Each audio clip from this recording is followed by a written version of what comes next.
Ava has finished her course early and is needing a certificate prepared to show completion. We're going to request the credentials for Ava and preview the credential. So first off, from the learner list, we can find Ava, or we can go through the course enrollment list here and find her as well. We're looking for the one that is the BizDip, so we can select that course enrollment. From here, we can do this from the main page here. We can request credentials. Proceed anyway.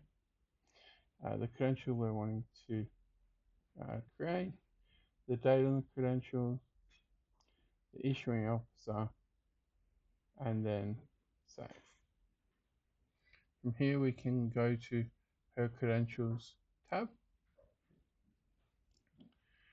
and we can see that it's in the status of generating. Let's now move to the status of awaiting issue, and we can preview her credential here.